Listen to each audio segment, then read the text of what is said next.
Wait a minute. So you're telling me that there's a fish that can grant people wishes? Well, if that's the case, I wish for $1 million and a Lexus, please.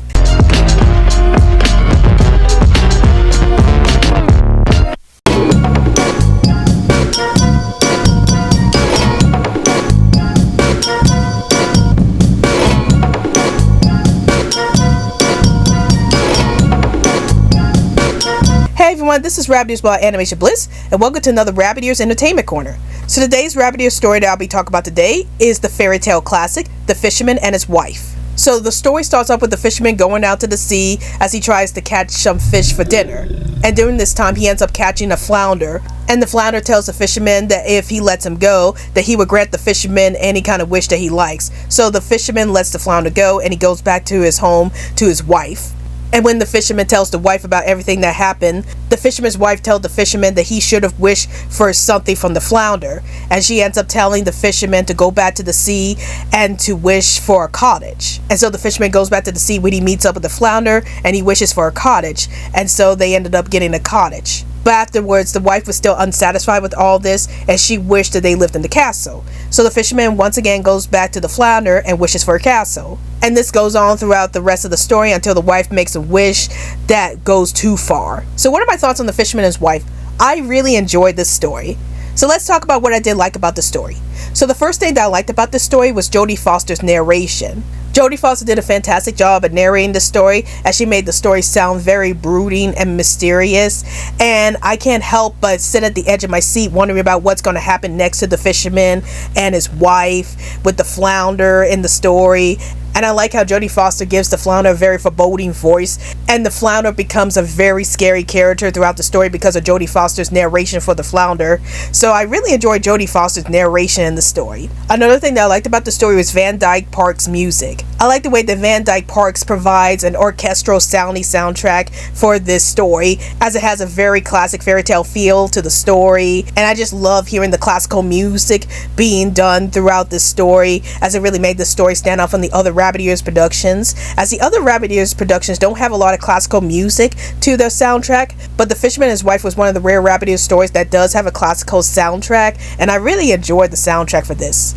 Another thing that I liked about this story was Diana Bryant's artwork. I really love the fact that Diana Bryant is able to portray the characters in dark silhouettes, as it made the story even scarier and more intense to look at. And the fact that these characters are constantly in dark silhouettes throughout the story really made the story stand out from every other Rabbit Ears production, as you normally don't see a lot of stories that have characters fully in silhouettes, and I think it was very effective for this story. So if there was an issue that I have with this story, is that even though I love Jodie Foster's narration for the story, there were points in the story where there was a lack of energy for the characters.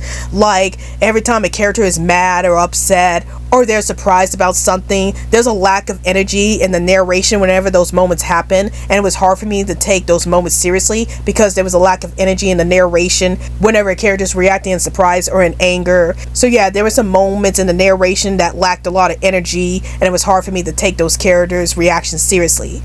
Another minor issue with the story, and this really depends on the viewer, is that there are some scary moments throughout the story. Like I mentioned before, Diana Bryant's artwork can be very scary because most of the characters are in dark silhouettes throughout the story, and that can be a little scary for some audience. And there are some intense scenes throughout the story, like there are some storm scenes in the story, so that might be a little scary for some younger kids. So there are some intense and scary scenes in the story that might be a little too much for younger kids. Before I get into my overall thoughts for this story, I would like to let you guys know that there are affiliate links in the description box below if you want to buy this story. If you buy this story using any of the affiliate links in the description box below, then I will receive a small commission that would greatly help with this channel. So please feel free to use any of the affiliate links in the description box below if you want to add this story to your movie collection. And also, here are a few words from the channel.